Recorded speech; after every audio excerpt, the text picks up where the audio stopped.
Hello everyone, I'm glad you're here with me again. This time I have a message from Lovely. At work I was the troublemaker when I exposed the truth instead of my worker, who happens to be old. They switched the story for her advantage. A lot of gaslighting and smear campaigns. What do you do if others see you in a negative light? I don't see me in a negative light because I know my worth and I'm truthful and integral. I learned the lesson and realized just to rise above their hateful nature and not to feed into the low vibration. And when I start my business, I wouldn't want this mess to follow me. So is there any tips you suggest when I quit this place or resign? How to handle your walkout when people there dislike you? Thank you, Lovely, for sharing this story.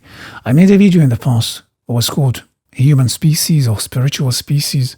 It was not the best video that I made, but I spoke there about a substantial theme, and I don't know how I can emphasize it enough to make it enough obvious and tangible. Our belief systems have programmed us on, one, that we are all the same and equals, but on the other hand, that we are unique, and in many cases better or sometimes worse than others. So you see people in democratic systems who believe in values of equality and justice, but actually they look down on other nations and cultures. They won't be aware of their sense of superiority, their nationalistic or racist or religious sense of superiority, or even in their personal lives, their sense of superiority towards their peers. Narcissists and their enablers have thought that such hypocritical approach and such double standards might be painful only for the scapegoat, but they don't know how it could also be self-destructive for them, especially when the empathic develops the emotional intelligence and the effective survival techniques. The moment we realize that physically we might look the same, but spiritually we are different species, including people living in the same house, we might start to stop trying to fit in. The eagle stops trying to teach the chicken how to fly. The wolf stops trying to teach the sheep how to strategize. The dog stops trying to teach the hyena about empathy because they simply don't speak the same emotional language. And many attempts to coexist with other species might be conflicting. And it's difficult to detect those spiritual species because they are not defined by their biology or by their wealth or by their religion or race or gender or their bank account, but by their frequency, by the range of their emotional state, or more accurately, their emotional vibration and resonance. If species share the same range or some of the range, it would be easier for them to resonate harmonically. Otherwise, confusion and imbalance would always lead to dissonance, namely chaos and conflicts. It's resonance or dissonance. It's balance or imbalance. We speak physics here. We can also translate that into spirit with words like understanding and misunderstanding, justice and injustice. Anyway, because of our empathy that urges us to connect with people emotionally and understand them emotionally and feel their pain, so we also try to save them from pain. That's why we try to tell them the truth, how they really look like in our eyes, because truth sets everyone free. But again, if our emotional vibration is not in line with theirs, there would be dissonance and it would backfire. That's why I recommend here, first of all, to stop wasting our emotional wealth. Our empathy is one of the most misused weapons by human beings. So instead of making it work against us, we need to make it work for us, whether it's for focus and presence, or for inspiration and creativity, or for nonverbal communication, because empathy can help us perceive and conceive much more details beyond the verbal and the sensual. So we need to stop misusing this tool and wasting it, and we start to use it for our own survival and for personal growth and creation. After we recruit the empathy to work for us, we integrate the idea of unconditional love. Many people think if you love someone, it means that you need to coach them, or to teach them, or even to make many choices and control some choices in their lives. But I'm speaking here about a different kind of love that we've already spoken about in the past. Unconditional love. There's nothing more empathic than allowing people make free choices and experience the reality and the outcome of their free choices and actions.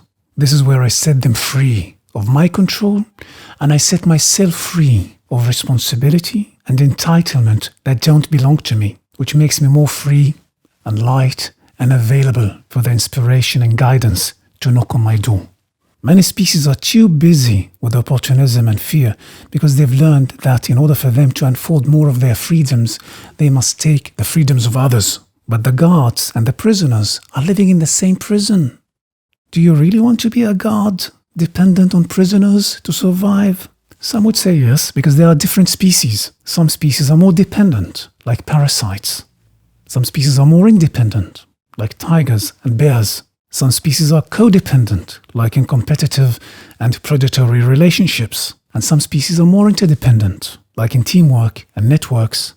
You can see this with animals like lions and wolves. If you are an interdependent species, with all what that means emotionally, if you are an interdependent species, finding yourself living among parasitic species or codependent species, then of course you would be conflicting. So again, I don't know how I can emphasize this enough. Before we start dealing with narcissists and enablers and sociopaths and psychopaths and codependent, etc., if we need to interact with them without harming ourselves, we need either to keep systematic distance, like in official communication, or just to run for your life, away from any hostile species. Unfortunately, the systematic communication has already been hijacked by our new age of hypocrisy and narcissism, because they don't like systems or hierarchy, thanks to the civilizational decadence and decay. So we can see in many working environments how the open workplace is designed to eliminate boundaries, physical boundaries, and therefore also emotional boundaries.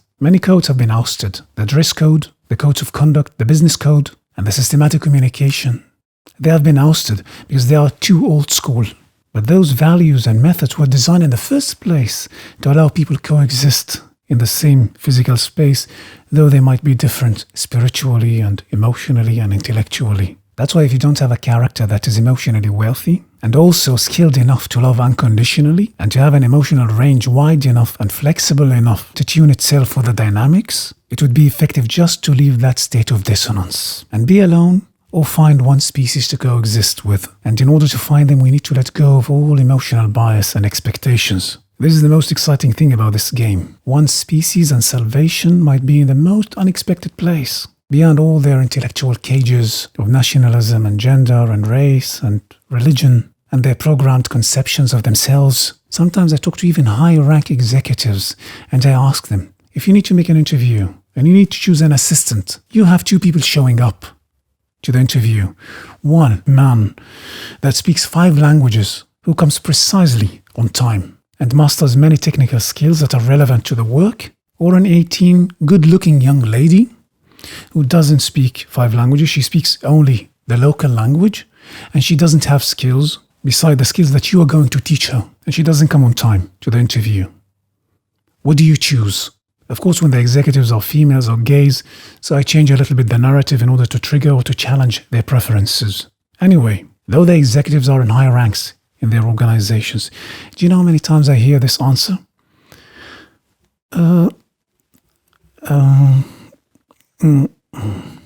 They're weighing, they're hesitating. They are really weighing between this candidate and that candidate. The age of decadence and decay. They're not sure what to choose because they can afford failure, because they can afford putting their wishful thinking and their desires above what is necessary and what is relevant. And that's why they can allow their wishful thinking and emotional bias dictate their choices. Sometimes I have those who say, I want the 18-years-old young lady, but with the skills of the other guy, just to hide the fact that they are hijacked by their desires. They're looking for a species that can make their life heaven, but they reject it for whims, for something that they wish but is not relevant. I'm giving this example in order to remind that our species might be outside the range of our expectations and our conditioning. So there's a lot of expectations and prejudices and preconditions that we need to get rid of in order to detect our species. The eagle that grows among the chicken might wish to be validated by the chicken.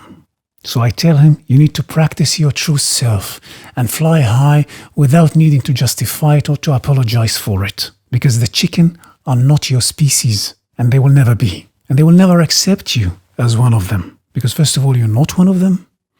And second of all, every aspect of your presence reflects to them everything that they're trying to compulsively deny, their incapabilities. So dear lovely, you might have not been designed to be part of that environment in the first place, and only the social belief systems made it look otherwise. So the moment you feel that you can fly high without needing the validation of anyone, and if you live your true self, you will be frequently tuned with those who share the same emotional understanding, where you don't need to justify or prove or indicate to the truth, because it would never be denied in the first place, or systematically ignored. I hope I could shed some light on this. Thank you, lovely. for inspiring this episode. Thank you everyone for staying with me. I'm Shredy Jabarin. Ciao.